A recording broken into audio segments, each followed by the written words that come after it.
Greetings, colleagues from around the world. I'm Barbara Dossi, International Co-Director of the Nightingale Initiative for Global Health, and I'm speaking to you today from my home office in Santa Fe, New Mexico, in the USA. And I'm Dr. Dee Marie Beck, also International Co-Director of the Nightingale Initiative for Global Health, and I come to you from Ottawa in Canada. It's a pleasure to be with you to be introducing this Planetary Health Virtual Global Conference for Nurses and Midwives, this innovative opportunity for nurses and midwives from across the world to be sharing their skills, their knowledge, their concern for planetary health issues. I'm remembering that Nightingale said that nursing is to change the conditions that preserve and restore health. And that's what these nurses from across the world are doing, nurses and midwives. Planetary health is an extension of what Nightingale envisioned for us.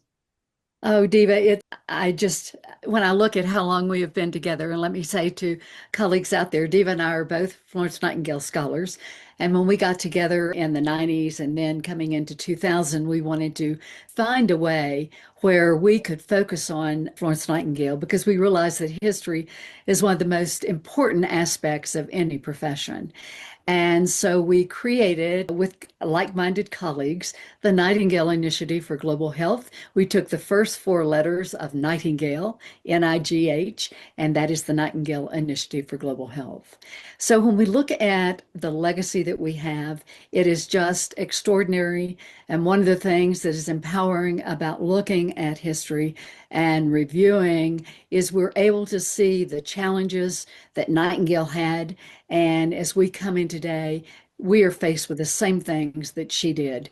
What we have that is different is that we have organizations, we have like-minded colleagues, we have a lot of scope and standards of practice, and we have protocols, and we now have the capacity with Zoom to connect and take the work further than we can imagine. Indeed, indeed. Barbie, you're often sharing about how Nightingale combined her sense of spirituality and her sense of science. And clearly that's important for this conference. And I think, speaking about that too, let me also say, because we reflect on that, is Nightingale's universal spirituality. She believed that it was important to acknowledge all world religions. In fact, she said that we put all of those different religions and their string in God's necklace.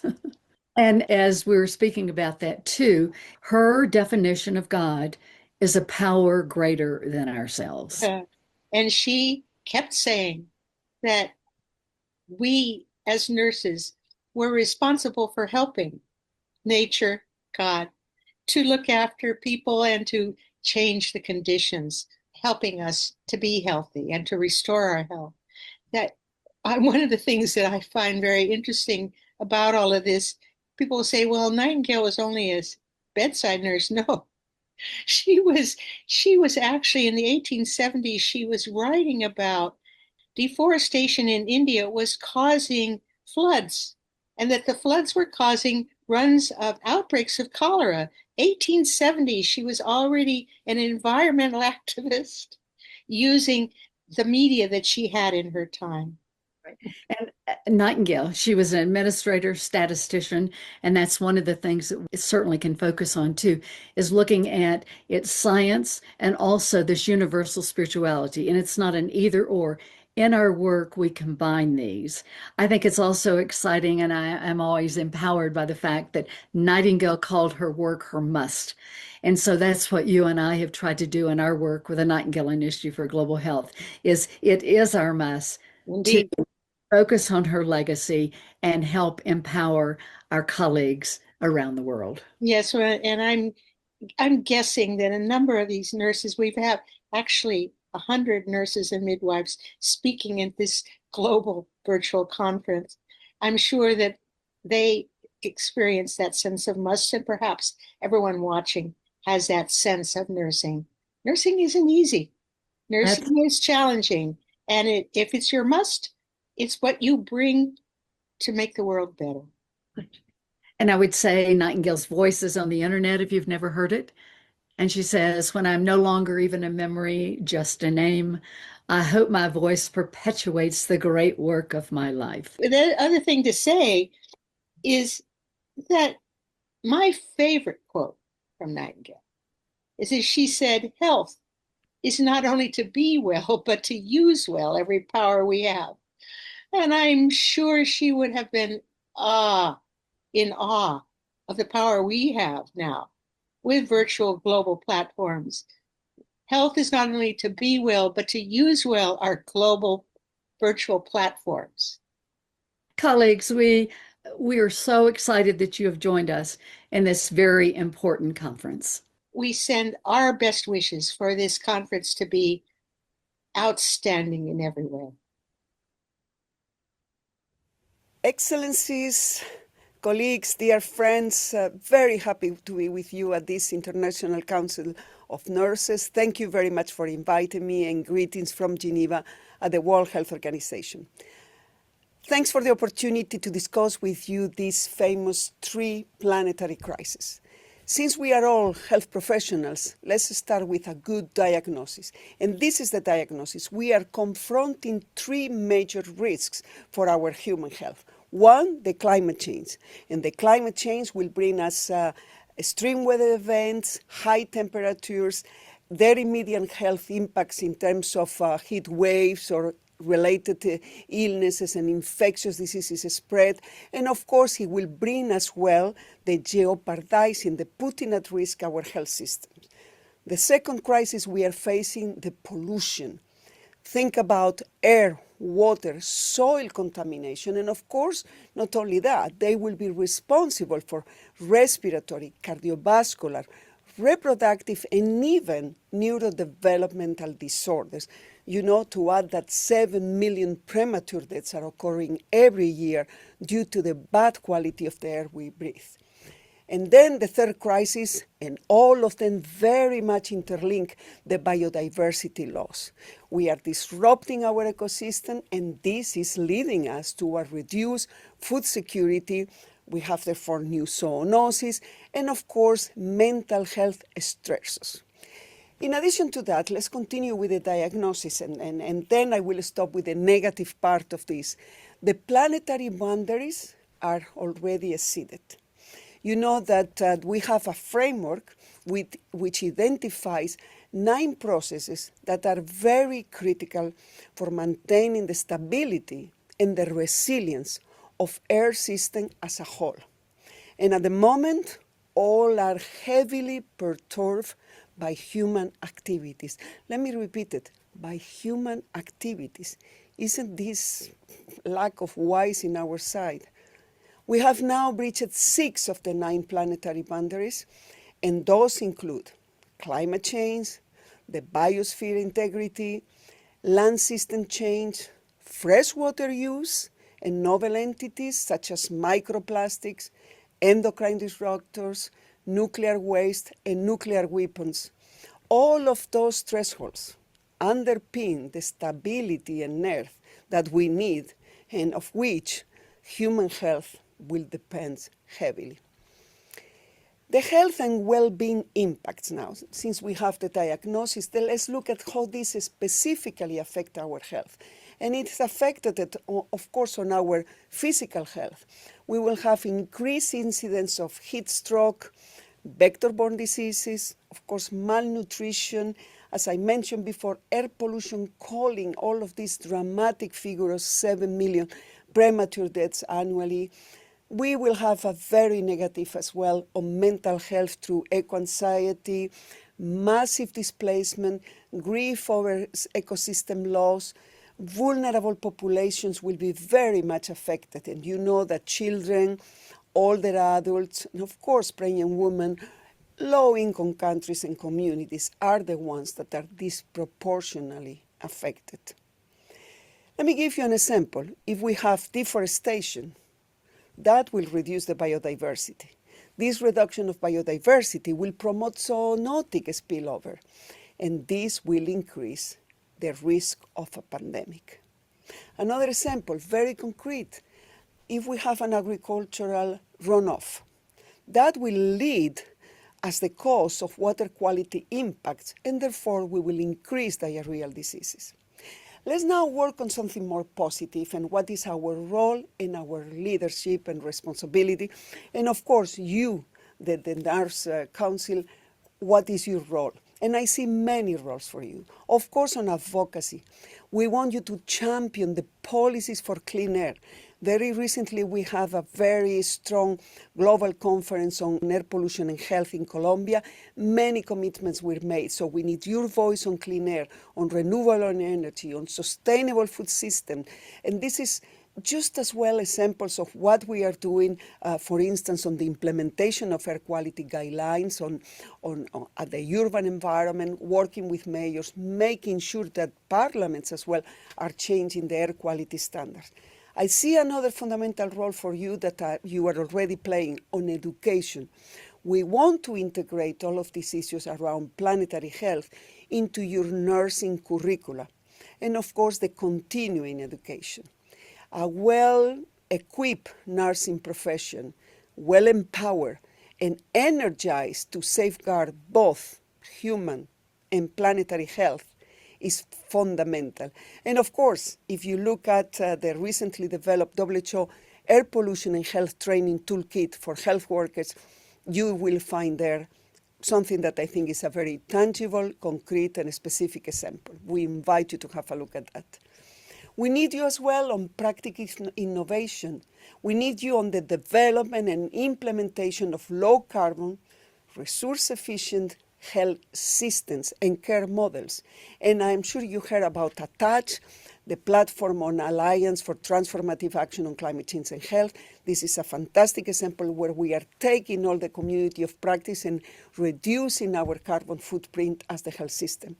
And we need you on engagement and mobilizing at local levels, communicate the risk, and build resilience.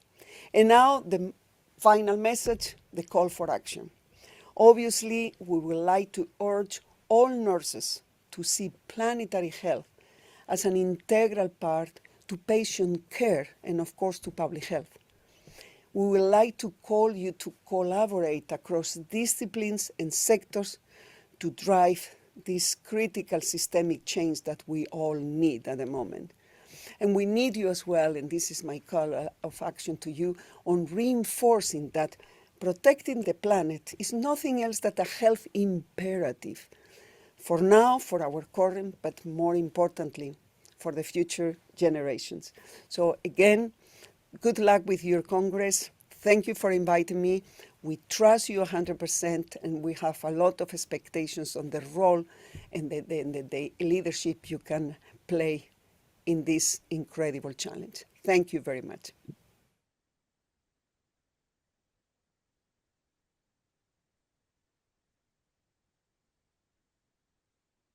Greetings and welcome. I'm Dr. Teddy Potter, and I'll say more about my introduction a little later on. But I just want to say I am so jazzed. This is our second webinar. We gave our first webinar, let's see, it's 7:45 my time right now, 7:45 in the morning. Our first one was at 12:30 in the morning and reached the Western Pacific including New Zealand, Australia, Japan, Korea. And so it was a wonderful gathering with nurses all over. So I want to thank Dr. Nira for joining us and supporting the work of nurses and midwives around the world addressing planetary health. But before we even begin, I want to acknowledge that planetary health is not new. It's an ancient, ancient way of knowing and understanding the importance of being in right relationship with the rest of nature. Indigenous peoples all over the world did not think of humans and nature as separate. Humans and nature were connected. Humans are nature. And what you do to one, you do the other. And indigenous people knew that. So when we talk about the planetary health movement, it is not a new movement. It's newer people today rediscovering and learning that that separation that we have lost, that or that we think is real, is not real, and that Indigenous peoples all over the world have tremendous knowledge and leadership to share with us to pull us back towards a healthier future. So we're going to play a video by Stan Walker, a Maori artist, and we're very grateful for him to him for allowing us to use this video. Please sit back and soak it in and start with nature.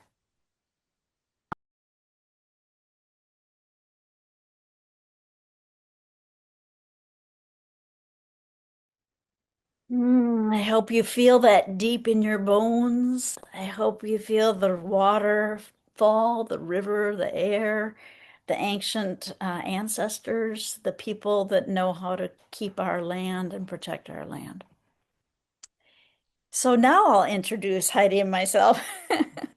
I'm Teddy Potter. I come to you from the land of the Dakota and the Anishinaabe people in Minnesota in the United States. I also am a Mississippi River person. The river's just a block away, and it fills my soul and renews my spirit when I'm feeling disconnected, when I need to be grounded. So, welcome to this time together. I greet you, and I'm so glad you're able to be present with us. The day is going to work with I'll give a talk about planetary health. Many of you already know about planetary health. You might be teaching planetary health. You might be directors of planetary health programs. But we want to make this a great convening, an invitation to all people. So if people just heard about planetary health yesterday, they can feel they belong. So I'm going to be giving that first part of the talk, an introduction to the principles of planetary health. And then Dr. Rogers, Dr. Heidi Honecker Rogers will come in and talk about, okay, so now that we know what planetary health is, what do nurses do with it?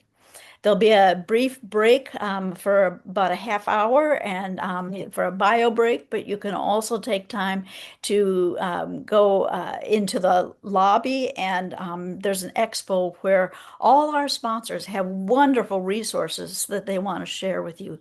So be sure to click on that, look around. It's like a virtual expo hall.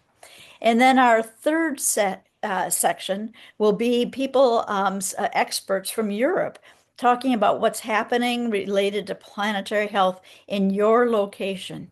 What are people seeing? What are people experiencing? After that talk, there'll be breakout opportunities so that you can go to a session that fits your interests. Don't worry about, oh my gosh, I wanted to go to 3 or 4 of them. You will have access to these recordings after the day for 3 months, so you can watch all of them and catch up with all of them. So, Heidi, I'm going to turn it over to you. Thanks, Teddy. Hi, everyone. I'm Dr. Heidi Honecker Rogers, and I am coming to you from Santa Fe, New Mexico, in the southwestern part of the United States, the high desert. We're at the tail end of the Rocky Mountain chain of mountains. This is the land of the Tewa people here. I'm thrilled to be here talking about nursing for planetary health and well-being, and this convening is very exciting. And so, yeah, just thanks for coming in today. And thanks for coming in to help us celebrate Heidi's birthday. It's her birthday today, and I thought nothing better than a global celebration of her birth because she's an important planetary health leader. It's a good way to do it. So let's turn to planetary health and welcome to this talk. This picture was just from a couple weeks ago from the Artemis spacecraft. The astronauts took this picture, and I just love it. It just gone are the boundaries, gone are national conflicting identities. We're all inhabitants of this one beautiful planet. And I think it really speaks to the planetary health movement and what we're hoping from this global convening.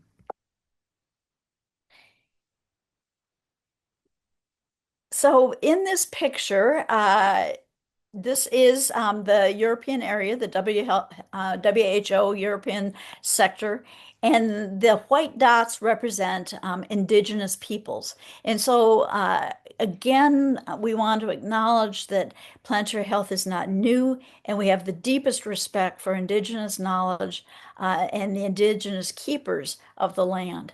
Indigenous peoples only represent about 5% of the global population, yet they protect 80% of all biodiversity. That is amazing and something that we need to respect, honor, and support that work. So I've put a star by the red region. All of these nations in the red color are part of the WHO European region. So it's quite a few time zones that we're crossing here. Many, many cultures, many, many peoples, but also many similarities. We're in a state of what the United Nations calls the UN triple planetary crisis, climate change. If you look at this Know Your Colors exhibit, this is for Albania. Look at how year after year after year, we were in the blue zone, a comfortable temperature, occasionally a hotter year overall. But look what's happened in the last decade, a few decades, in Albania as an example. It's just bright red. The heat indices are very, very high. Also, look at your biodiversity loss for Europe. Significant loss compared to some parts of the world. And then pollution and air quality. Here's the pollution and air quality for Europe. Certainly not as good.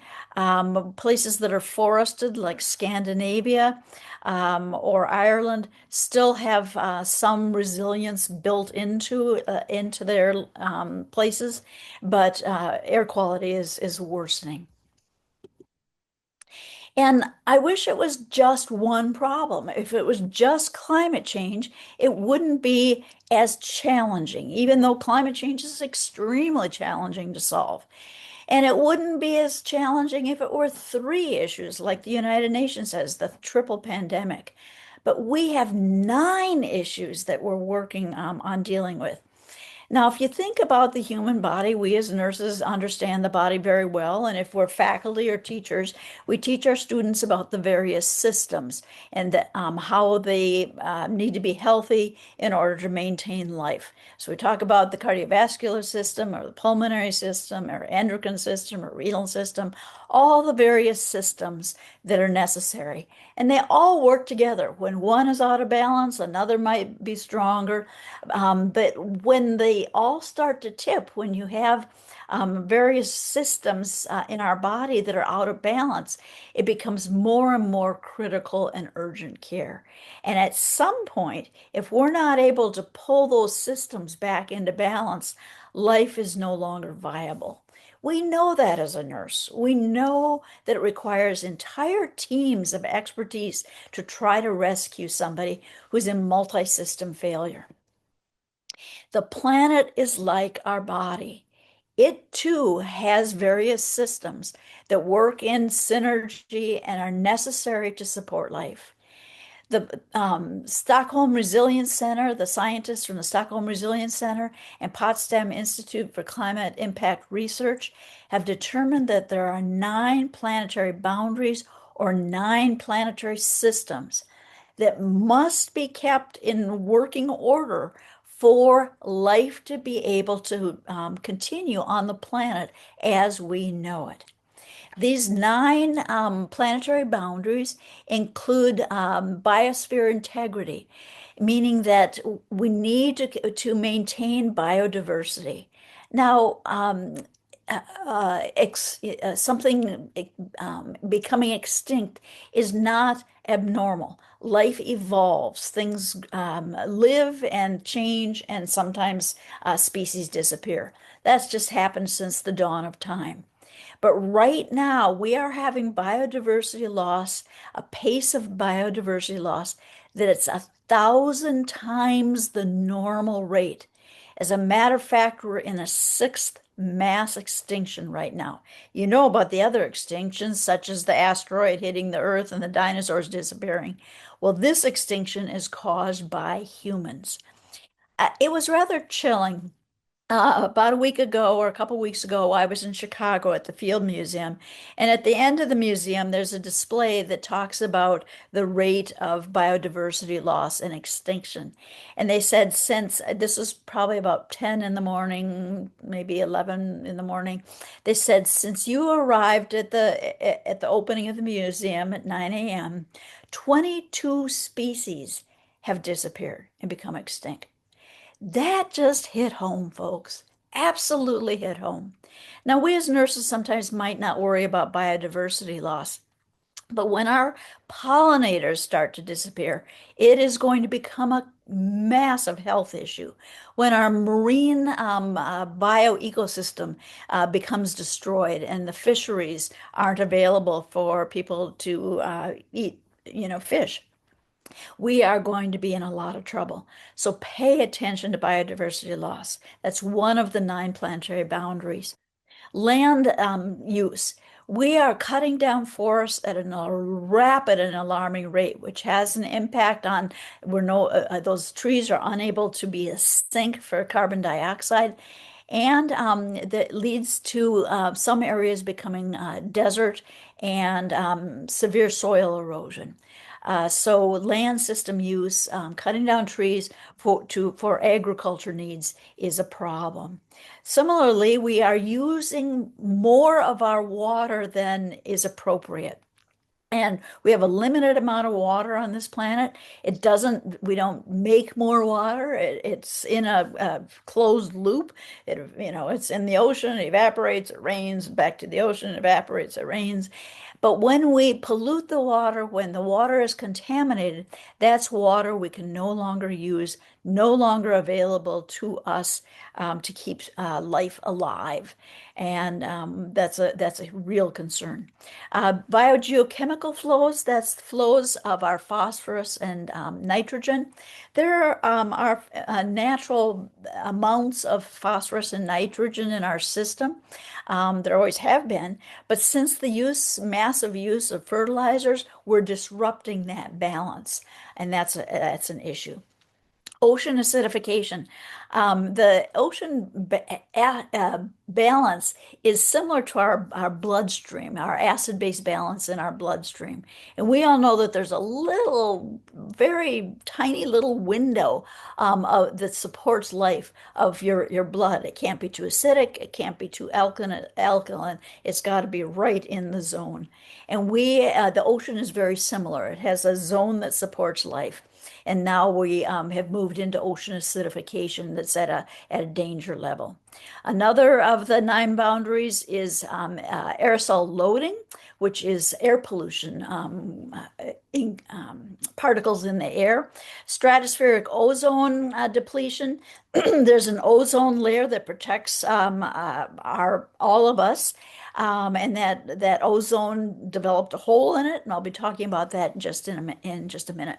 And then introduction of novel entities, that's things like microplastics, chemicals that have been created by humans and are in our soil, air, and water, nuclear waste, and things like that are just not normal entities. And finally, climate change. And climate change, as you know, is one that you hear a lot about, and you probably know quite a bit about, but all 9 of these are important to understand and be concerned about. All 9 of them are needed to support life on this planet. Now, instead of being gloomy, because if you notice in this picture, as of September of 2025, 7 of these boundaries had been breached. And as I said, like the human body, when the systems start to fail, you cannot necessarily always survive multi-system failure. So the Earth is in a status right now of multi-system failure. The good news is if you look at the ozone layer and if you look at aerosolization or air pollution, we've actually reversed those through working together, good policies and advocacy, informing people, teaching people. The ozone hole is actually has started to close and air pollution is decreasing. So we know it is possible to reverse these. What we have to do is get going and do it. We have to find each other and work together to make it happen. So it is not just climate change. When I hear people say, oh, I want to tell you about planetary health, and they only talk about climate change, that's a problem because all of these are issues that we need to be addressing simultaneously. And so I invite you to think of it as a much, much bigger system situation. It's important for us to understand that certain places, this is not something that is negotiable. When we look at climate change and the melting of the Antarctica and Greenland, the sea level rise, we're talking about entire nations disappearing. And so this is a picture of the Marshall Islands in the Pacific. When we reach a carbon level of 1.5 degrees centigrade beyond pre-industrial levels, the islands will be underwater. These cultures will be, where will they go? What will they do? So this is a real existential moment. And we're at about 1.2, 1.1, 1.2, according to the last Congress of the Parties evaluation. And we're very close to 1.5 and exceeding that. They think that we'll probably get up to 2.0 degrees centigrade. And all of these changes, all of them have an effect on our human health. So it affects cardiovascular diseases, respiratory diseases like asthma and COPD worsen. Infectious and zoonotic diseases arise because of our disruption of the environments. Antimicrobial resistance occurs because of our inappropriate disposal or use of antibiotics. Toxic and dioxin exposures because of toxic waste, heat strokes, mental health effects, malnutrition, forced displacement and migration, civil strife, and trauma. All of these are occurring and are health issues. So when health professionals say, you know, the environment is something else, that I have nothing to do with the environment, they're missing the point that yes, you do. If you care for people and you care for people holistically, look at all the things that they are impacted by when we disturb our environment. So this picture shows how the planetary health sort of algorithm works. The idea is that we're seeing nutritional diseases, infectious diseases, non-communicable diseases, direct injuries, child and reproductive health changes, and mental health changes, health impacts. And these, if we go way upstream, are caused by underlying drivers. And the underlying drivers are cultures, values, behaviors, patterns of consumption, population, large population size, demographic shifts, and yes, technologies. Sometimes technologies are exceedingly beneficial, but sometimes they have terrible unintended consequences that actually make the environmental situation worse. So we have to be watching very carefully. So all these human causes, cultures, values, behaviors, etc., lead to disruptions of the 9 planetary boundaries, environmental changes caused by human behaviors. This leads to air quality problems, fresh water access, and you see all those proximate causes.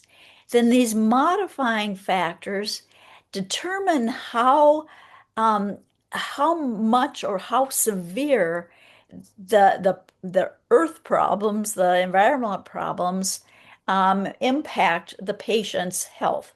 So if somebody has a lot of wealth and a lot of privilege, they might choose to move away from a place with poor air quality, or they perhaps can always afford sources of clean water. If somebody is living in poor housing or inadequate housing, they might have more injuries related to severe weather events. Certainly, if somebody's a child or an elder, they're at higher risk for problems with heat or problems with poor air quality. So you can see how individual and community factors impact how severe the health outcome is. So I've put stars by all the places nurses are needed to do work. Obviously, we have to care for people that are suffering from these illnesses and these diseases.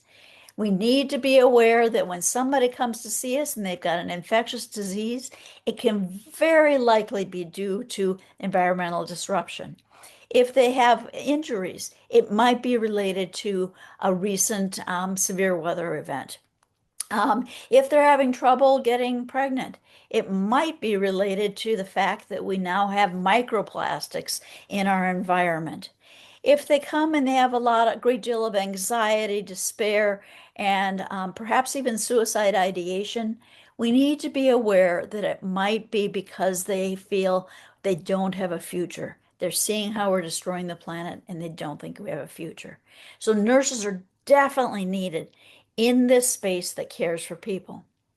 We're also needed in the public health space to modify these factors that impact how severe the condition is.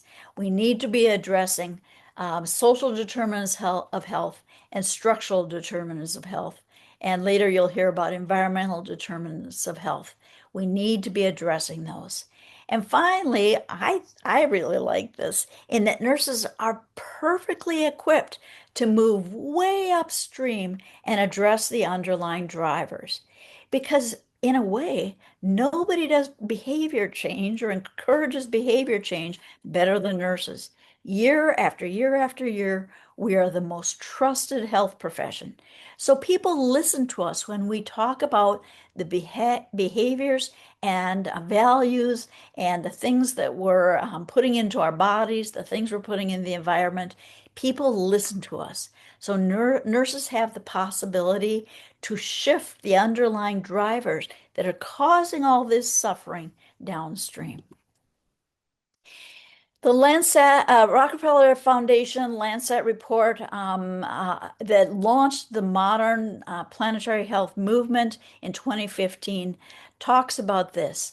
We've mortgaged the health of future generations to realize economic and developmental gains in the present. And that's the point that I want to drive home, is that we have got to be considering future generations and the children and grandchildren and babies and unborns that are right now, because we are condemning them to a future that is going to be very challenging. So that's the tough stuff. And I think sometimes people say, well, Teddy, when you talk about plantar health, don't tell us how bad it is. Start talking about the solutions. But I am a nurse, and nurses don't say to somebody who with a brand new cancer diagnosis, okay, we're going to start talking about your diet, we're going to talk about activity, and we're going to talk about how you can restore your immune system and care for your immunity.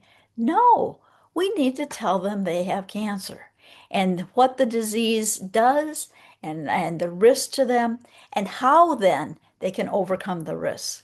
That's just the way humans function. You don't move right to the solutions without understanding the problem. So that's why I describe these are the planetary boundaries.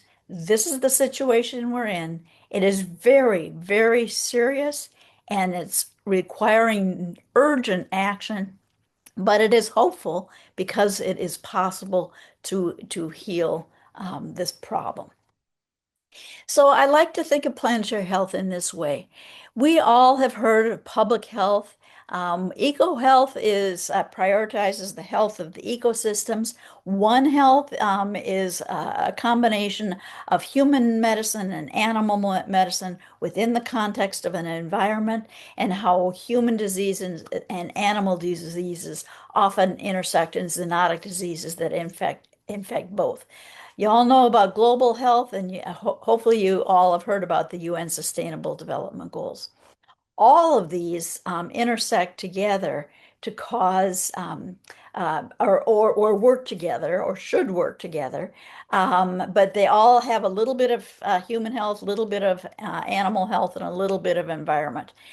Planetary health is the big enough umbrella, or whatever you want to say, buffet line, table, banquet table, that includes everyone.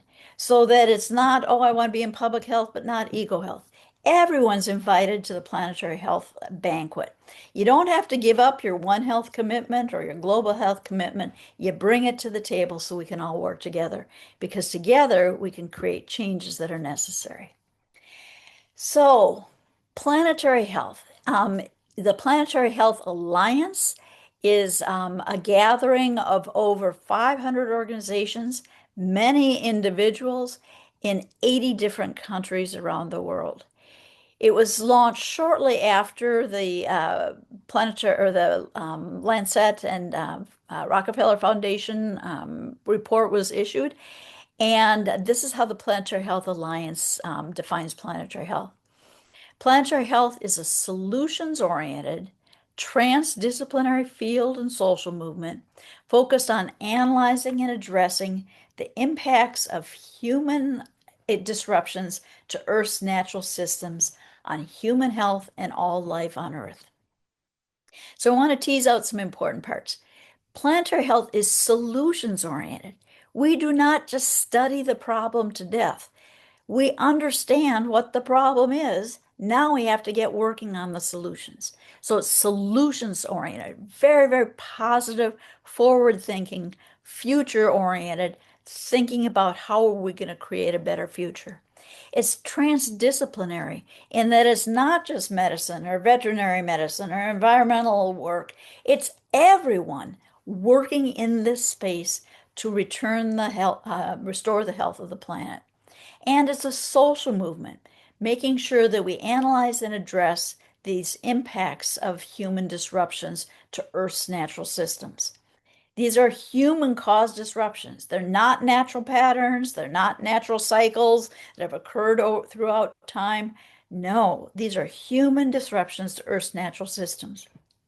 And it is not just about human health. It's about restoring all the ecosystem for all life on the planet, both animate and inanimate, including humans. So transdisciplinary thinking is not interprofessional and it's not interdisciplinary. It's a whole other area. So I'm going to take a moment to describe it. The best analogy I have is if you had three buckets of paint, a red bucket, a blue bucket, and a yellow bucket of primary colors, and you brought them into an environment where they were able to safely mix. Because of that mixing, something new becomes possible. In this case, orange, green, and purple. Those don't exist without bringing red and yellow or yellow and blue or blue and red into the right relationship with one another. The same thing is true of transdisciplinary work, and that nursing and farming don't have the answers all in and of themselves, but you bring nurses and farmers together in a safe place, a respectful place where we can talk and we can share, and something new becomes possible that wouldn't have been possible if nurses worked alone or if farmers worked alone. Something new becomes possible. And therein lies our hope for the future.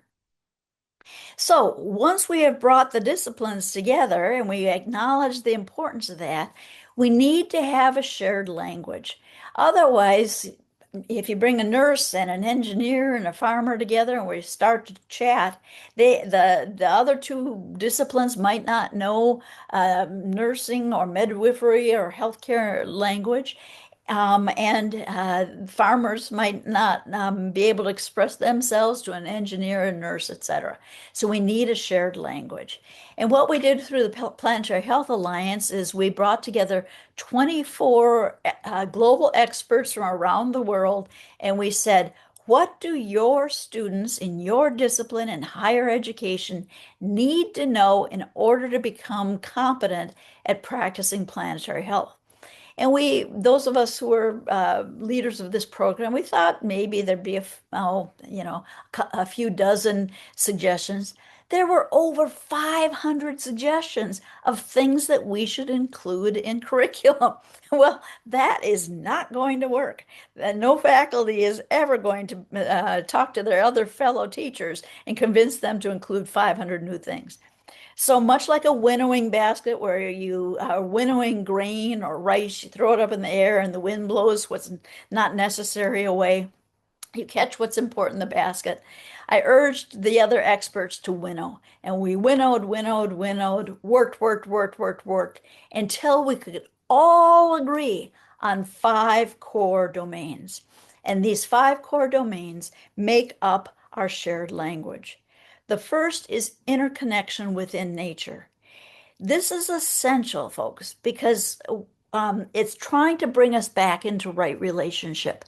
Indigenous peoples all over the world understand that there's interconnection within nature. It's already there.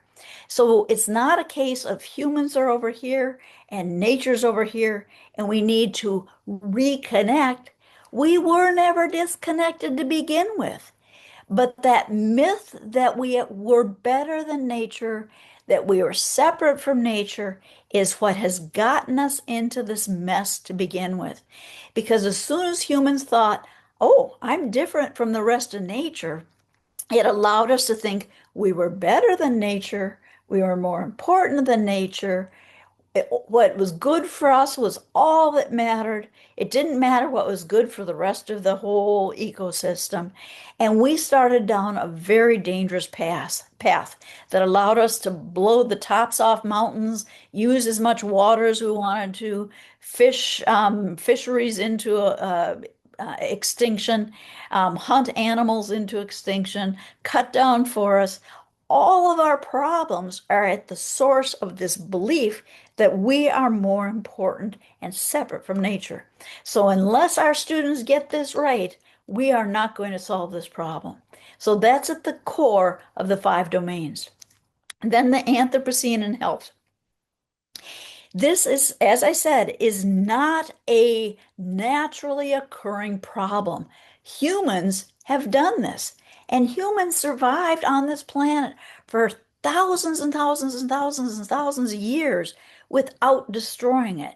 But since the start of the Industrial Revolution and burning of fossil fuels, we have sped up the damages and destruction of the environment. So this is the Anthropocene right now, where humans are having an outsized impact on the existence of the earth. And our students need to understand that our decisions, human decisions, are impacting health. We also need to understand the importance of equity and social justice. It's one of our 5 core domains. It's not added in if you have time, or it's nice, if you can talk a little bit about it. No, it's one of the 5 core domains. Why? Because people who have contributed the least to this problem are suffering the consequences first and worst. So we need to make sure that any solutions we come up with are based on equity and justice, that they don't just work for some, they work for all. Otherwise, we're again not going to solve this crisis. Systems thinking and complexity. It is so tempting to think that we can just really shrink down and that one very uh, one certain set of knowledge can solve this. It can't. And if we think that I can come up with a solution over here without considering the rest of the system, I can actually damage the rest of the system. So we need our students to understand if you have a good idea, shop it around all the other places in the system to see what the impact will be so that we avoid unintended consequences. It is extremely complex and very, very challenging, and our students need to understand that. There are no quick fixes. This is not going to rapidly disappear. We need to be understanding this.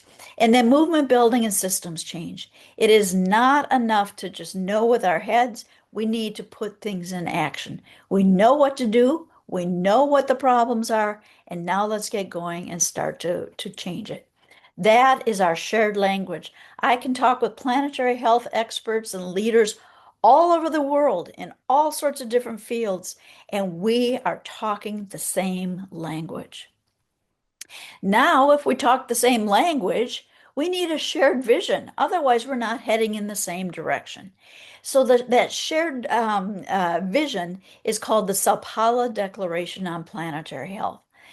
What the Sao Paulo Declaration on Planetary Health, it's a crowdsourced global vision of where we need to go as a planetary health community. And it was released in 2021 when the Planetary Health Annual Meeting was hosted by the University of Sao Paulo. So it's called the Sao Paulo Declaration on Planetary Health. And what it calls for is we need a fundamental shift in how we live on Earth, what we're calling the Great Transition. And achieving this great transition will require rapid and deep structural changes across most dimensions of human activity. Remember, I said the upstream drivers are human behaviors, values, patterns of consumption, etc. So all of that has to be changed, and not just in one space, but across all areas of human activity. What the declaration goes on to do then is it offers a blueprint for various sectors. So a blueprint for researchers, a blueprint for city planners, for people of faith, for poets and artists, and it offers a blueprint for health professionals. This is the guidance the global community. Now I'm going to underscore that.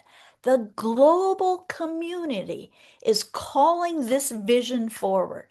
They have a blueprint for us and are asking us and probably begging us in healthcare as nurses and midwives to work in this direction, to reorient all aspects of our health systems towards planetary health, from our purchasing of supplies, our energy use, our efficiency, waste reduction, making sure that we're nature positive, carbon neutral before 2040, shifting our system from a illness care system to a disease prevention and health promotion system based on equity. It calls us to be incorporating other ways of knowing, other perspectives, and traditions beyond Western scientific methods, including traditional knowledges led by indigenous peoples, as well as integrative health practices. It really calls us to consider as part of health our space and our exposure to green spaces, parkland, clean air, clean soil that is healthy, and clean water.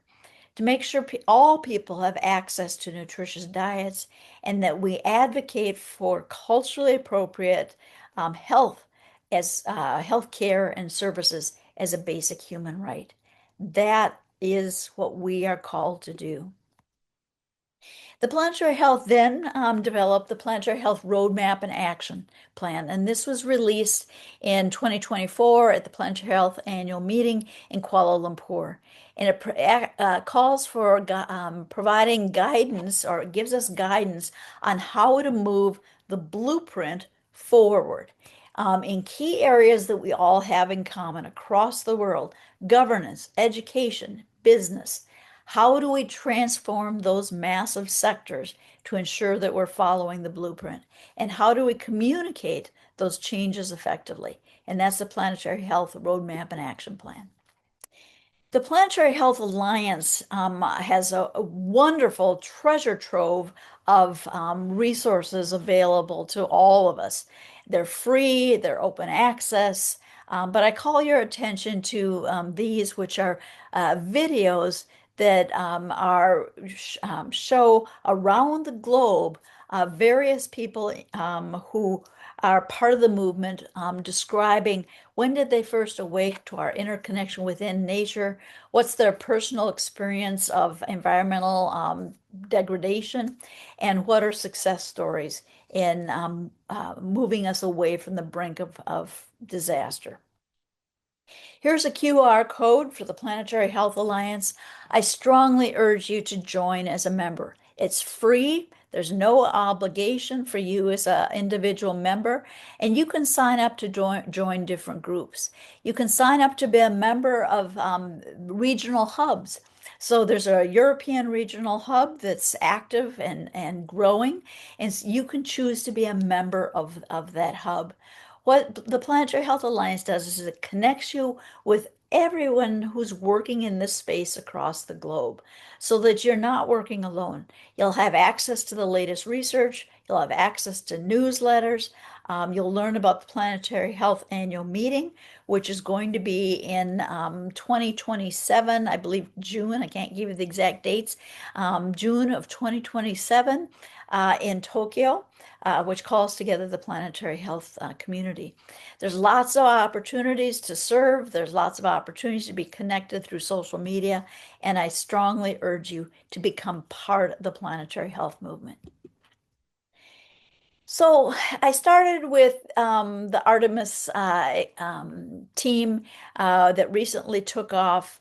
And I'll end with this quote as well.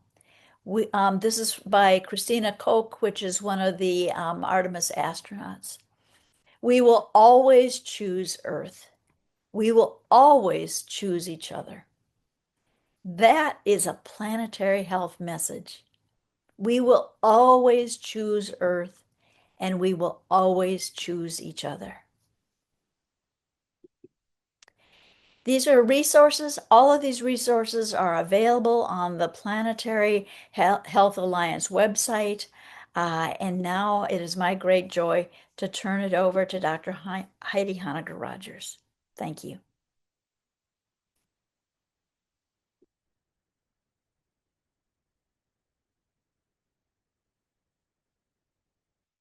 Heidi, you need to unmute, please.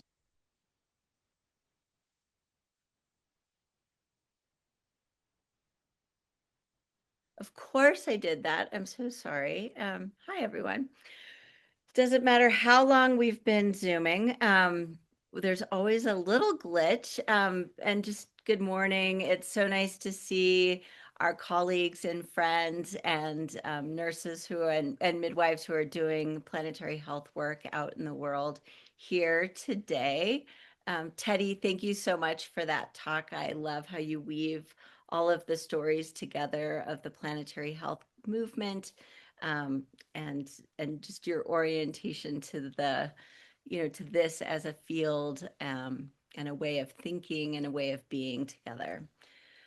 I'm going to talk about how we're doing this in nursing. So what does it look like when we're using planetary health and the skills and sensibilities of planetary health to move in all of the nooks and crannies of what we do together as nurses? And so I'm gonna, of course, we were all so inspired earlier this month by the NASA mission to take 4 astronauts around the moon. And I know Teddy used this same image of the Earth, but I put this into my slide deck as well, because I love this image just of our beautiful and precious shared home that we all live on together, and how we are really out in very large, vast, expansive space, um, and how delicate and precious our planet is. Just to remind us that we are actually, as humans and as Earthlings, we are all together in this work, which is really the core of the work that we're the narrative and the stories of planetary health that we've been sharing.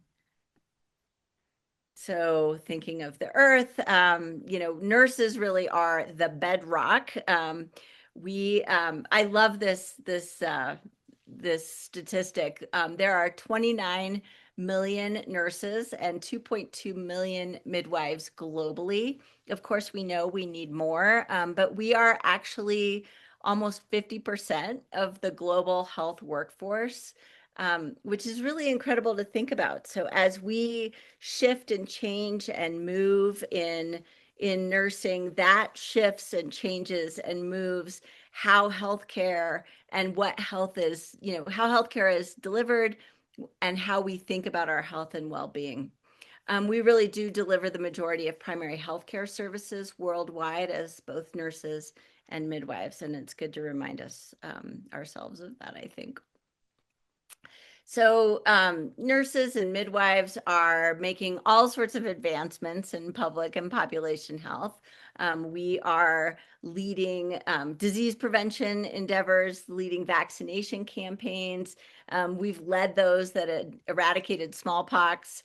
We've been the front line in polio eradication or at least reduction, tuberculosis, and certainly in the care of people with HIV and AIDS. We are in the front of maternal and child health and midwifery, which we need more nurses and we really need more midwives. But midwifery expansion could really help prevent 67% of maternal deaths globally, according to the World Health Organization. So just to remind us of how important we are. And so we'll just take a minute to thank all of the midwives in the world for the work that they very specifically are doing to protect and save lives. We do health promotion, we're community educators on nutrition, on sanitation. We work and educate on chronic disease prevention, screening, and management. We're also doing emergency responses. We've been the backbone of pandemic responses as nurses, both in the 1918 influenza pandemic and then recently in the COVID-19 pandemic. And we are health equity connectors and advocates, right? We bridge the gaps as nurses and midwives in rural and underserved and conflict afflicted populations. In one of our planning sessions with Dr. Diva Marie Back and Dr. Barbie Dossi around what we were working on for this really, what I want to say is an incredible endeavor to gather us live globally across regions over the course of the week. Diva said, nurses and midwives, we are on the vanguard of what humanity can and must become. And I thought, I got to put that on a slide just to share just that vision, because I really think that this is true.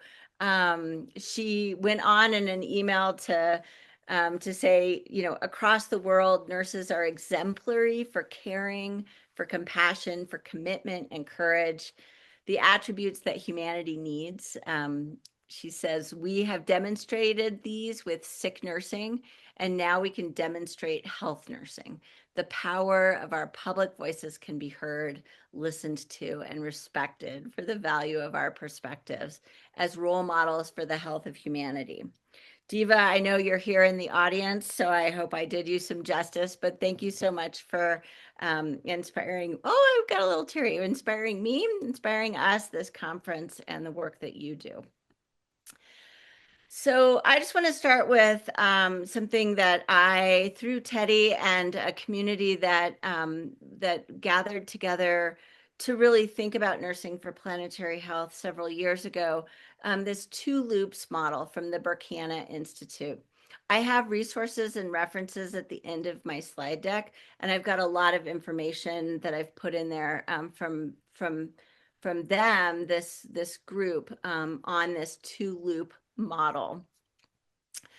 The reason that I put this here is I think we're all wondering, as so many things are happening globally, and we are so globally connected to each other's news, and we're so interconnected with trade and communication and geopolitics. I think people are wondering, like, where are we in time? What is going on? What is happening? When I was introduced to this model, it really helped me think about what is my role, where are we, and what am I narrating as an educator facilitating the development of the next generation of nursing and health profession leaders.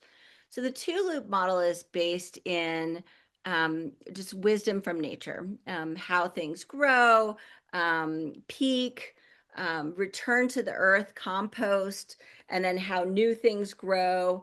This idea over linear time that there are cycles of growth and decline, innovation growth, eventually, evening out over time. So where we are sitting here is kind of right, left of middle. We're in this hospice, compost, connect networks place along this line. So we're seeing that that some of the dominant systems and the ways that we've been doing things are peaking and starting to unravel. I think we've noticed this most in nursing and midwifery in our healthcare systems, that the healthcare systems and the ways of delivering healthcare worked for a while and are no longer really in service to the needs that we have as communities and populations. There are pieces that are working, but there are pieces that need to be redesigned. Because there are so many, particularly here in the US, because that's what I see, just so many health disparities and people who don't have access to healthcare services. And I think that's fairly true, more or less around the world, although most countries have universal healthcare. But anyway, just we've noticed that we've got some changes that need to happen and some unraveling that are happening in our healthcare systems. So when you think about where we're sitting in time and what this narrative is about, we are sitting in this line as nurses. We are bearing witness to what is happening in the world that is adversely impacting the health and well-being of the patients and the communities that we're in service to.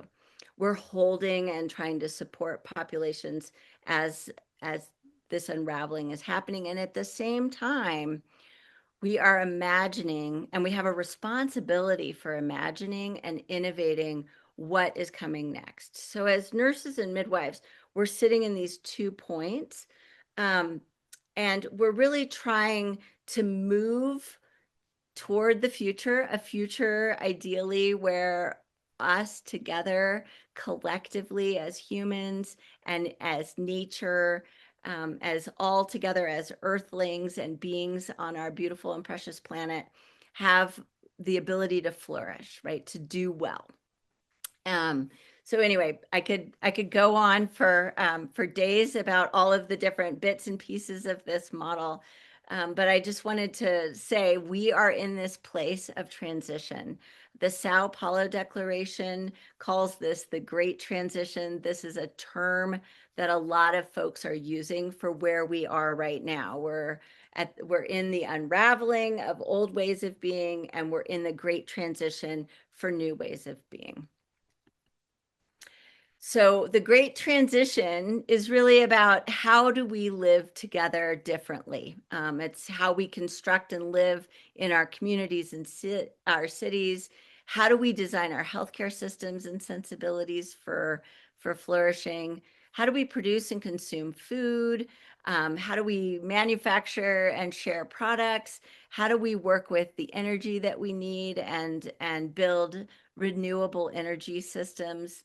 How do we manage and support our natural landscapes, have sustainable stewardship of the resources that the earth gives us? How do we create planetary health movements and policy shifts? And the great transition is also about imagining what are the stories that we're telling ourselves about the places, where we live in the world, our relationship to nature. So, this is a talk for nurses and midwives, and I just want to remind us all that we are doing all sorts of amazing work together around the world. Each of us has a different role in what we're doing. We're working in practice, we're working in education, in advocacy and policy, we're working in research and scholarship, we're working in leadership, we're working in care and compassion and stewardship. In our practice, we are, globally, nurses are working on specialized healthcare teams. We're working in primary care leadership. We're in independent practice. We're doing interventional and palliative care. We're doing community and population health. We are doing health education, school health, family planning. We're working in technology and innovation, mental health and digital telehealth and remote monitoring. We're figuring out how to improve healthcare systems through the adaptation of new tools that we are innovating daily. We're also working many of us in the space of crisis and humanitarian response. We've seen this in COVID. I don't know a nurse that didn't task shift in COVID. COVID reminded us that we are very adaptable in nursing, that it reminded us that our healthcare systems weren't quite ready for it. So that's one thing. We are on the front lines together as nurses and midwives in the work as more and more disasters are unfolding either slowly or emergently. We're also in leadership and advocacy. We're doing health system leadership. We're doing global health advocacy and policy. And certainly we're educating and mentoring the next generation of nursing leaders as they develop in our care. And we're also responsible for community engagement. So these are all the places where we're practicing.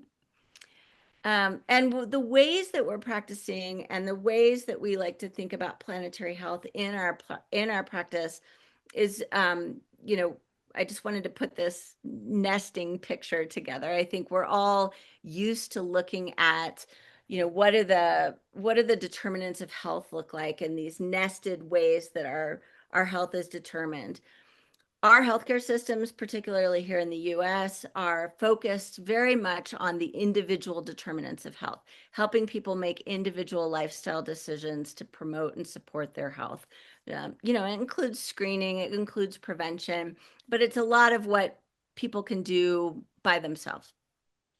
But we need to recognize, and I think we do, that there are other determinants of health besides just our healthcare behaviors. We've got nested inside that, our cellular determinants of health that we're starting to deeply understand how our microbiome is impacting our health, certainly how our genetics impacts our health, but also how our epigenetics is impacting our health. And now there's new work in exposome or exposure science, what we've been exposed to environmentally and how that impacts our health over time. We're also moving and working in our microsystems, our immediate environments and how those impact our health, our mesosystems, which is more of our social determinants of health, our belief systems, our norms, our cultures, our family views and values, what our bigger political systems and structural community systems look like and how those impact our health. And then how our world, sociocultural, community infrastructure and norms, what our institutions look like, and how that impacts our health. When we layer planetary health and the planetary scale ecological determinants of health within these nested systems, you see this green area that's wrapping this nested framework, which are the chronosystems, right?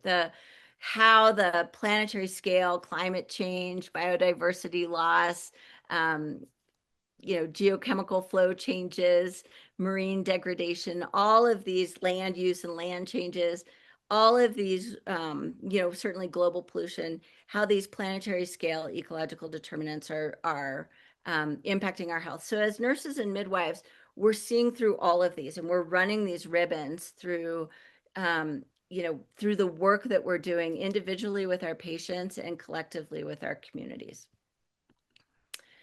The Planetary Health Alliance has this image, which I like using as an educator, to talk about really what are we talking about when we're talking about planetary health.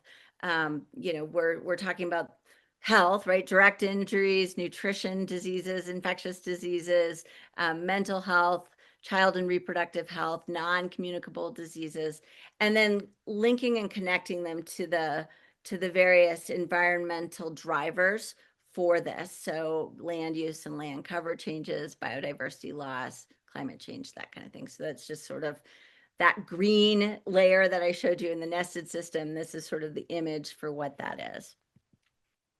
And just to remind you where that sort of fits in, Teddy introduced this framework for planetary health in her introduction slides.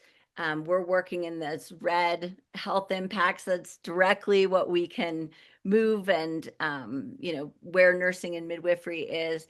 And we can work backwards to work on what are the modifying factors, how do we mitigate or decrease the exposure to the proximate causes, how do we narrate what the earth system changes are doing and where our responsibilities are, and certainly where we're working in underlying drivers, and what can we do together collectively as 29 million nurses, 2.2 million midwives, 50% of almost 50% of the healthcare workforce. What can we do collectively together to tell the stories that we need told around planetary health and reconnecting to these concepts of how our health and well-being is intertwined? So to that end, one of the first things that we can do as nurses and midwives is improve our own environmental health literacy. The frameworks for planetary health, while it sounds big and it sounds planetary, are actually applied locally. So as you're thinking about you and your the nurses that you are loving and mentoring into nursing, think about how do we recognize locally what are our local sources of pollution, right? How do we understand pollution? And, I think about pollution as like the easiest way of thinking about it, but our local impacts from climate change as well, our local risks for natural disasters, those kinds of things. How do we understand those health harms? So what is harming our health and how locally? And then how do we educate ourselves, our nursing and midwifery community, our community at large, and certainly our patients on an individual level to reduce their harms, right? And then how do we advocate together with these stories to reduce the exposures that we have to these planetary scale ecological determinants? So starting with our own environmental health literacy, which is our responsibility. I think one of our first responsibilities in planetary health is this in our planetary health practice. Then we want to think about, and we need to think about collectively, when you think about us as almost 50% of the healthcare workforce, we're going to be the ones that are on the front line of disaster response as varying disasters are slowly and acutely unfolding. So we need to be thinking about looking out at what could happen, what are the patterns that we are seeing, and how do we develop and think about ourselves as early as alerting, ourselves, our systems, our communities to the kinds of disasters or the kinds of things that are impacting our health or could be impacting our health. How do we help to build infrastructure? We've learned a lot of lessons as we've all gone through COVID-19. We know from experiencing what various structures that we had supported and promoted health in the context of the pandemic, and also caused health disparities in the context of the pandemic because we didn't have the supplies or the staffing or the systems and infrastructure.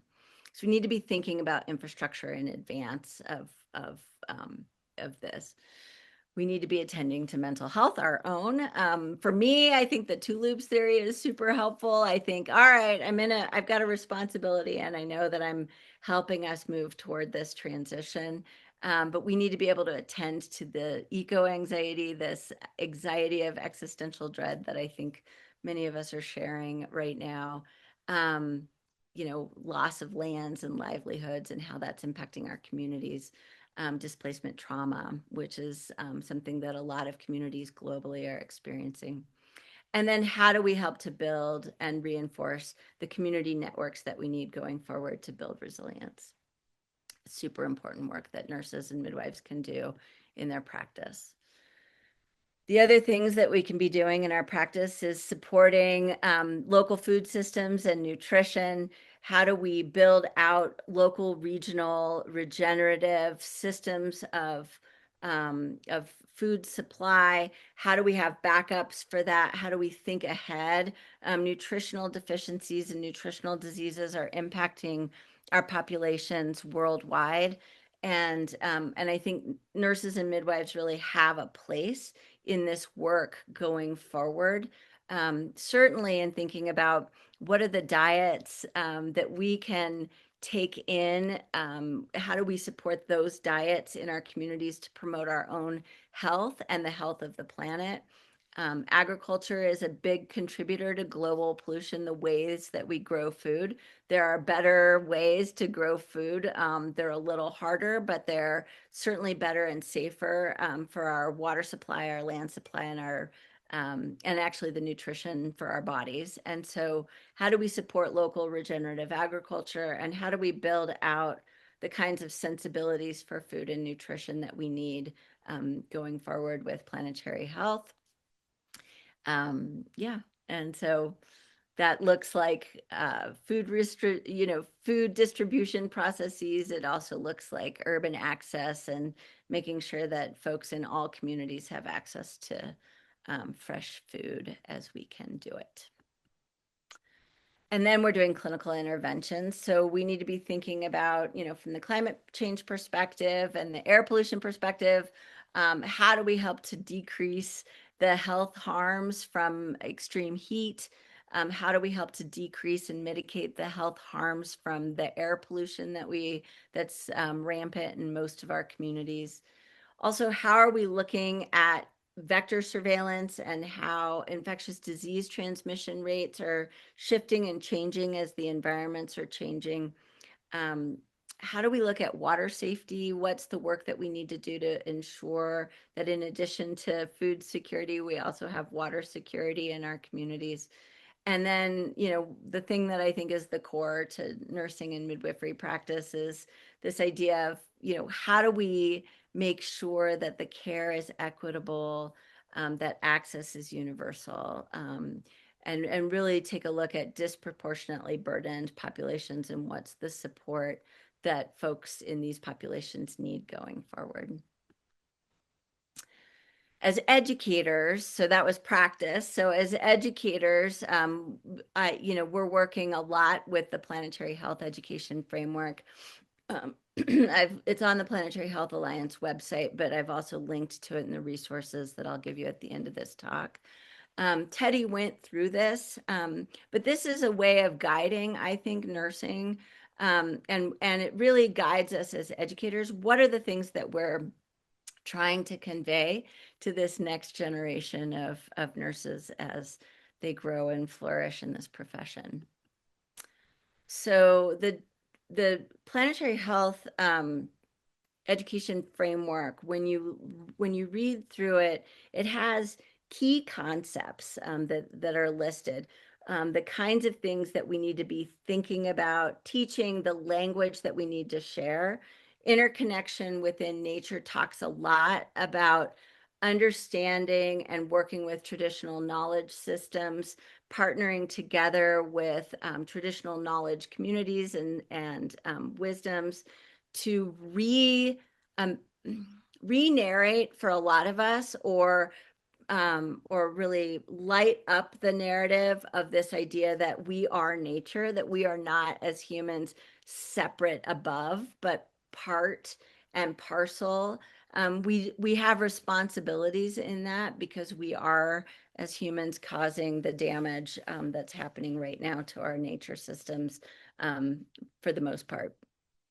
We this interconnection within nature talks a lot about kincentricity, which is this idea of family and connection. And so, that's kind of, these are the narratives that we need to be thinking about in the US. And I always say this to to students when I'm talking about planetary health, right?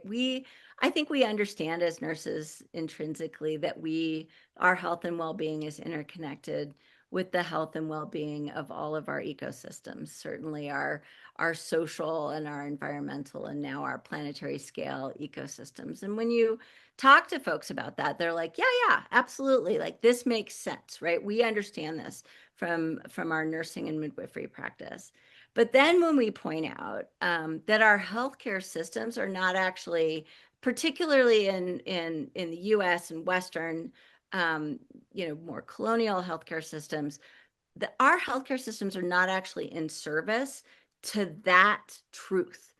So what does it look like when we really hold this idea of interconnection within nature really thoughtfully and volitionally moving forward as we're thinking about what are the healthcare systems that we need to imagine and design going forward? So, there's a reason interconnection within nature is in the center of this braided rope.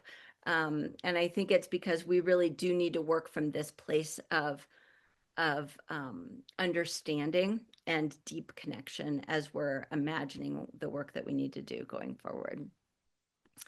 As educators, we need to be talking about the Anthropocene in health. We need to be talking about pollution, and we need to be helping our students and our nurses that we're mentoring, and certainly our patients, understand how climate change works, understand the health impacts of climate change that we're experiencing locally. We need to teach and understand about water systems and agriculture systems. So the Anthropocene in health is really, the knowledge area that we can incorporate into the work that we're doing. So we need to, like I said before, increase our own environmental health literacy and then move forward with that. Equity and social justice is something that I think as nurses and midwives, we hold dear, and we're very good at teaching and understanding and moving within in our practices. And it's, this is important in planetary health. One of the things that as we've been moving with nursing for planetary health collectively as nurses all over the world, and a lot of you that are sitting in the audience, sitting here with us today, we are actually, I think, narrating for the other professions how to incorporate these sensibilities into the work that we're all doing. So I feel like, in my opinion, I feel like nurses and midwives are really leading this work, but it's just something that we've got to continue to do. And we need to be adding these ideas of intergenerational and multi-species justice. What does that look like? Climate justice, those concepts, and what does that look like? And how do we think generationally about what's fair for the generations to come? That's the time dimension that I think is, work that we can continue to do and expand in our nursing. Systems thinking is something that we're really good at, and I think we we pride ourselves on. And, part of systems thinking is really imagining, it's really listening, deeply listening, paying attention to the patterns, being in co-creation, collaboration. We're not going to be able to figure this out all by ourselves in our own profession. We need to be able to figure this out and work together with all of the other folks that are showing up for this work to first imagine, and then to walk toward what we need to build going forward. And then this is what I love about planetary health, that it's not just about studying what's going wrong and helping people adapt to it. It's really about building the shift and narrating the stories that we need to narrate going forward about who we are and where we're going as humans, and certainly as nurses and midwives. So I love that this is the final domain of the planetary health education framework. So moving on, we're also, we're working in practice, we're working in education, but we're also working in advocacy and policy to varying degrees. I think, as I teach nursing students, I think they always, hang on, I'm talking too much. I need to drink a little bit of water. Sorry. I always say I cough when I'm telling the truth. So it's probably a good sign that I'm coughing. But anyway, yeah, that's something we could unpack here. But advocacy and policy is something that a lot of us are working in varying increments of ways, right? But I don't know that necessarily all of us as nurses and midwives think of our role in advocacy, but we need to start to think about that. We are one of the most trusted professions. We are some of the most trusted people in our communities. And when we start to understand, really looking out at what's happening, we have responsibilities to think about, educating people about, what's happening, but also helping to support systems redesign, policies and structures that will promote health in the context of all of these human caused problems that we're having connecting. So these are just kind of the ways that we can do that. I think one of the important ways that we can work together is not just centering our own voices, which is important, extremely important, but it's also helping to bring light to voices that are traditionally marginalized, folks who are not necessarily heard from, our youth. Is one example, but certainly we've got examples in each of our countries about populations that have been traditionally marginalized. And so how do we center those voices? How do we help? We're good at doing that in nursing, advocating for what our patients and their families need. How do we do that collectively for our communities? So this is the work that we've got in advocacy and policy. I want to do a call in to the Alliance of Nurses for Healthy Environments. This is a global organization. It's certainly US centric because it's started, big hearts right there for Alliance of Nurses for Healthy Environments. But this is an organization that's really thinking about how do nurses move in advocacy and policy. There's a lot of toolkits. There's a lot of podcasts and stories. There's a lot of resources on their website. You can join the Alliance of Nurses for Healthy Environments. You can support them, which is also extremely important. But please do know that this is a resource for you as you are moving in figuring out how to move into those advocacy and policy edges a little bit more deeply. So in addition to all of that practice, education, advocacy, we're also working in research and scholarship. And there are a lot of needs that we have in the research and scholarship domain. So I just want to bring that in for the folks here that are working in this. And, a lot of people identify as researchers. A lot of people identify as academics, but not every nurse thinks of themselves as a researcher. But if you think of very simply that the work that we're doing in nursing is noticing patterns, and telling the stories about those patterns, that is a very simple way of thinking about how we can all move in research. We're noticing patterns, we're telling those stories, and we do them in a wide variety of ways. In climate change, we have some work to do to really continue to document and understand the health impacts of extreme heat, flooding, drought, particularly on maternal and neonatal outcomes. We need to be thinking about how we're expanding vector-borne and zoonotic disease surveillance and what our response protocols need to be in our own practice. We are looking, I think, collectively around the world, we're looking at displacement that's happening for populations for geopolitical reasons. And a lot of those are being driven by climate change. Not all of them, but so how do we think about displaced populations, and what's the work that we need to do to understand how to care for people who have lost their homes? And then certainly in the mental health domain, we have some work to do around really understanding resilience in the context of climate change and all of this, just this sort of like general feeling, I'll call it existential dread, because I hear about it a lot when I'm talking to students, and certainly my kids and their friends. How do we think about, how do we understand that a little bit better? How do we narrate what that experience is for folks? What land displacement does for our mental health, those kinds of things, and then how we can become more resilient. And global pollution. I talked earlier about environmental health literacy and understanding what are the pollutions, what are the things that we're being exposed to, how do we mitigate or how do we reduce the harms, how do we reduce the health harms, but then also how do we start to mitigate or reduce the exposures. So that's work that we can be doing in nursing research and scholarship.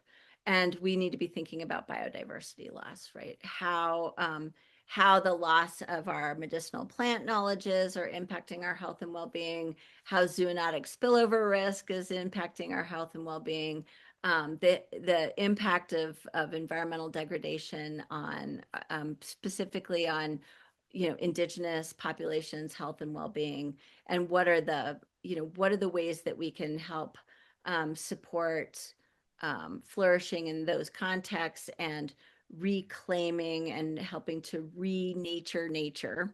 Yeah, so work to do.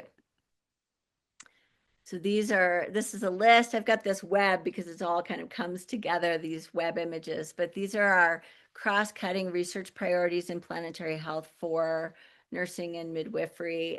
So just, we also need to be wondering about how do we build out better sustainable healthcare systems, and how do we help to support, platform, launch, integrate, recognize the indigenous and community-led knowledge systems as valid, important, ways of thinking that we need to be working with. So that's also work I know many of us are doing, and we need to continue to be doing together collectively. So I will just take a minute to show you this firefly image to talk about leadership. Leadership is something that I like to really talk a lot about with our nursing students as they're coming into our programs. That leadership is not about being in charge. Leadership is about how we show up for what we care about, how we move with love and care, and we are, each of us, leaders, whether we're in charge of stuff or we're not in charge of stuff, right? And so if we could think of ourselves as and the ways that we show up when we can, also the ways that we rest and regenerate when we need to, that is our leadership as we're moving forward. So we are all embracing leadership, and so just, that's the other way that we move together in nursing and midwifery. we have some lights, so it's not like we're blind. We've got the UN Sustainable Development Goals. We've got the Planetary Health Alliance giving us ideas and ways of narrating stories. Folks around the world are thinking about well-being economics, regenerative agriculture. Certainly the UN SDGs are work that we've been doing a lot in nursing and midwifery. And as we are continuing to work toward this great transition, these are the lights that we can start to follow, right? These are the ways that we can start to imagine what it is that we need to get to.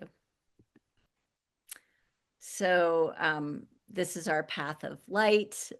We have an intuitive understanding of this human health as intimately intertwined. We are transformational. We are the future of the healthcare systems, and we can imagine the future sensibilities that we need. So our path of light is really us. And we have our responsibilities for care and stewardship. So I put this slide in because I want to tell you about one other organization. It's called Practice Green Health.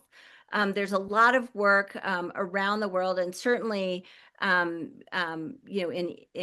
the National Health Service in England is working on how do we become more sustainable? How do we build out more sustainable healthcare systems? There's a lot of resources that, as you are working in your own healthcare domain, to think about how do we take more responsibility in the healthcare sector for reducing our waste, reducing our pollution, reducing health harms from the work that we're doing. So Practice Green Health, you'll have to check them out. Joining the Planetary Health Alliance, you already have a slide on that. And this is my final talking slide. This is an image that I managed to capture of Jose Fuster's work in Cuba a couple of years ago. I love this image because it's this big heart and it's got a bicycle parked behind it, this idea of following our heart path. That's the work that we do in nursing and midwifery. Planetary health is not an add-on. It is integrated into the work that each of us are doing. It can be integrated into anything that we are up to in our nursing and midwifery work. And so just a reminder that we should be following our must, like Barbie Dassey said at the beginning, and our heart path.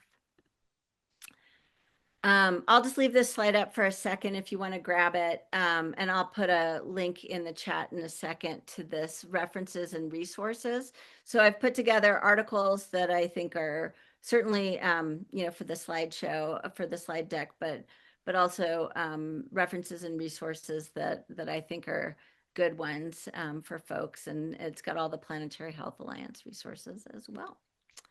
So with that, I'm going to stop sharing. And I'm going to take it back to Teddy. Well, excellent talk, Heidi. I hope what all of you are hearing is I gave an overview which talked about how we interact with other disciplines and other specialties. And then Heidi brought us back home to ourselves. How do we as nurses and midwives contribute to the great transition with our unique practice? So we've got a couple questions, Heidi, and one I've heard quite a bit, and that is that nurses and midwives around the world are quite exhausted. So how can they fit planetary health into already busy schedule, given that there's only 24 hours in a day? So if you want to start off, and then I'll come after you. I actually think the answer to that is to rest more, to regenerate more.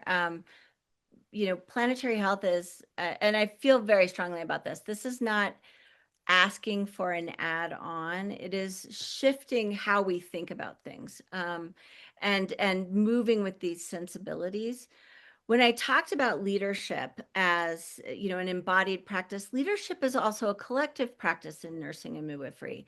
How do we come together in community to support each other in the work that we collectively care about? When we come together in a circle, some people can step in and do the work of the moment while others step back and rest. and then we can shift that, right? So how do we work together collectively? I think it's about building community, and it's about understanding, with the two loops model, here we are in a moment of time. Despair is part and parcel for what is happening right now. We're witnessing all these just incredible moral injuries just in every nook and cranny of everything that we're seeing and doing. And we have a responsibility for also finding what's working, finding the lights, because those lights energize us. So each other, we energize us. So I would say take a nap, get some tea with a friend, go for a walk, make a, meet a tree. Um, that's not light. It's really about understanding that we are nature, and we also need to rest and regenerate. Great point, Heidi. And given that we started our day at 1 a.m. with our first talk, I think I might take that to heart. We oftentimes talk about when you're on an airplane and they give you the little safety talk, and they say if the pressure changes and the bags drop down, put your own bag on first before you put it on others. And I think nurses are notorious for running around helping everybody else and forgetting that we aren't getting enough oxygen ourselves. So Heidi's point is absolutely spot on. Take care of yourselves, do what you need to do to take care of yourselves. But I can tell you as a somebody who's been practicing the planetary health way, oh gosh, for over 10 years now, I find it tremendously energizing. It doesn't add to my work, it actually makes my work easier. Why do I say that? Because I am not doing fruitless efforts. I'm looking at the system differently. I'm involved in changing the system so that we create a more effective solution and effective system. And I'm hopeful. In the past, I got exhausted because I was really discouraged and frustrated and felt like we were going backwards so fast and going in such a dangerous, dangerous direction. And now I feel lots and lots of hope. Yes, I am absolutely not wearing rose-colored glasses. I am aware of the terrible, terrible situations right now, wars and pollution, and it's awful. I'm very, very aware of that. But I think that we have a solution. And if we can mobilize everyone, but in particular nurses, to get involved, we can bend this arc towards a more positive future. I'm going to put in the chat just a link to the Planetary Health Annual Meeting. As I said, I really encourage you to join the Planetary Health Alliance, even if you don't do a whole lot. It's just that place of comfort and reassuring that around the globe, there's people working on this issue. And then when you want to link up, you can. But there's an annual meeting every year and a half. The next one is in June of 2027 in Tokyo. And you can attend virtually, or if you're fortunate enough, you can attend live. But it's a wonderful meetup of the planetary health community. Another question that was asked that's really important. You did a beautiful job describing the importance of advocacy and lobbying, but I'm going to twist this question just a little bit to say, how can nurses be taken seriously? What can we do so that we are taken seriously? Heidi? Oh, you tossed that to me. I mean, I think remembering that we are paying attention to patterns, that we are showing up for the things that we care about, whatever those are, and that we can use our storytelling to talk about that, very, very simply, right? We can advocate, we can protest, we can write policies, we can have testimony in front of legislative or leadership bodies.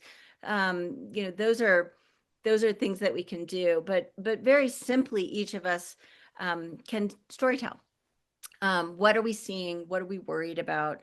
What do we think we need to be more prepared? What do we think we need to understand in order to reduce health disparities? So I think, we can think about it simply.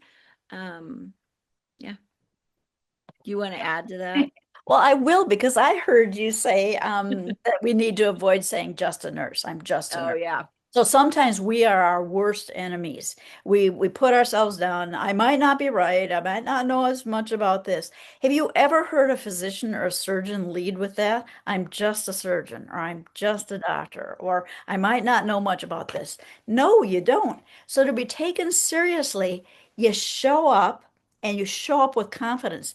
Even if behind the scenes your knees are knocking and you're thinking, what the heck am I doing here? I really don't know. You are bringing, and you are, because you're in the room where it happens, if you look at Hamilton, because you're in the room where it happens, your patients who will never ever have an option to be at the table where decisions are made have a representative there at the table. So don't put yourself down. Don't marginalize yourself. Your knowledge is unique and it's exceptional and it's highly, highly needed. And show up big, show up bold, show up brave, and know that you're not alone. All of these other colleagues around the world are here with you, even if you're the only one, talking to a group. Everyone is here with you. And if you feel alone, join the movement because that's what gives us confidence. Robin Evans Agnew put this question in, and I just want to shout out to Robin, who has written a wonderful article with others about equity and justice. And so I hope you will take a look at that. How might we innovate nursing education for sustainability and foster a sense of thriving for our community when we spend so much of our work inside without any windows or signs of nature? So I'm going to start on that because I can tell you that when I visited the hospital and care systems in Iceland, their windows are wide open. They even have windows in their surgical suites, which is fabulous. And when we said, well, our hospital windows don't open in the US, they were just incredulous that we have built a system so disconnected from nature. So it might be really a unique issue of American health systems. And how can you be healthy when you can't get fresh air, when you can't throw open the windows, you don't have natural lighting? So if this gets to the point of finding each other, we wouldn't have ever known that as American nurses, that you can have windows open and that you can have natural light in a surgical suite because we only have been exposed to our own practice settings.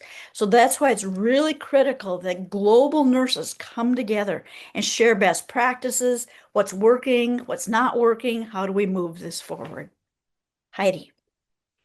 Yeah, no, I completely agree. I was just, I think when we start to really understand what the research is on and what the best practices are globally, to produce to support health and well-being, we can start to rethink what we're doing in our own healthcare systems. So yeah, it's a good question, Robin. I'd be interested in knowing your answer to that question as well. Ibrahim Shah asked about really employing best practices and how can we get on top of this waste issue? Yeah. Yeah, Heidi, I you put in take the that I one put first? yeah, I mean I put in the thank you. Thank you. Thank you, Ibrahim. So yeah, I mean, I put in the Practice Green Health, but I website, and I know that there are a lot of resources there, and there's a lot of decarbonizing the U.S. healthcare sector. Teddy, you've been involved with this work both nationally and globally, and we want to we want to recognize and acknowledge that each of our healthcare systems has very different challenges. We actually have a lot of healthcare systems that have challenges of not overabundance, right? We've seen Teddy and I, and many of, in fact, some of the folks here have been to Cuba with Teddy to take a look at the health and medical system there, and we've seen how very little there are in terms of resources and how much reuse there is. And so, I think it's our ingenuity and really understanding, I don't know, Teddy, if you want to talk a little bit more to that, but I think it's part of, I feel like it's part of our job and responsibility when we start to narrate the role of the nurse is to reduce healthcare system waste. I think everyone listens. So when we think about that as stewardship, as for at least our healthcare systems, as part of our roles, or as part of our jobs in nursing, and we start to talk about that, I think that's the first step. And to be sure that we are science-based primarily, that that's our priority rather than being business-based. Because a lot of the decisions on single-use plastic and when to use gloves and when to use et cetera, et cetera, et cetera, is business-driven. So we want to make sure always nurses are science-based. I see Ray has come on. We would love to continue this dialogue for a long time. But Ray, the next section is also important. It's a half-hour break. Could you help our participants understand where to find the expo, the virtual expo? Sure. In the upper right-hand corner of your lobby, there should be a green button, and basically says click here to visit the sponsors, or you can download a PDF file with information about all the sponsors, including their URLs and where they're from. Great. The section after that is section 3. You will not want to miss this. Don't take a bio break and disappear. Come back and be part of that, because it's going to be the European region, experts from your area, talking about signs and manifestations of these environmental changes, and then the solutions that are being done in your region. So stay tuned. And if you can't get to the various, you see 4 topics and you can only attend one, know that you'll have, after this program shuts down, you'll have access to the recordings. So we'll close down now. Thank you for being here, and glad you're part of this movement.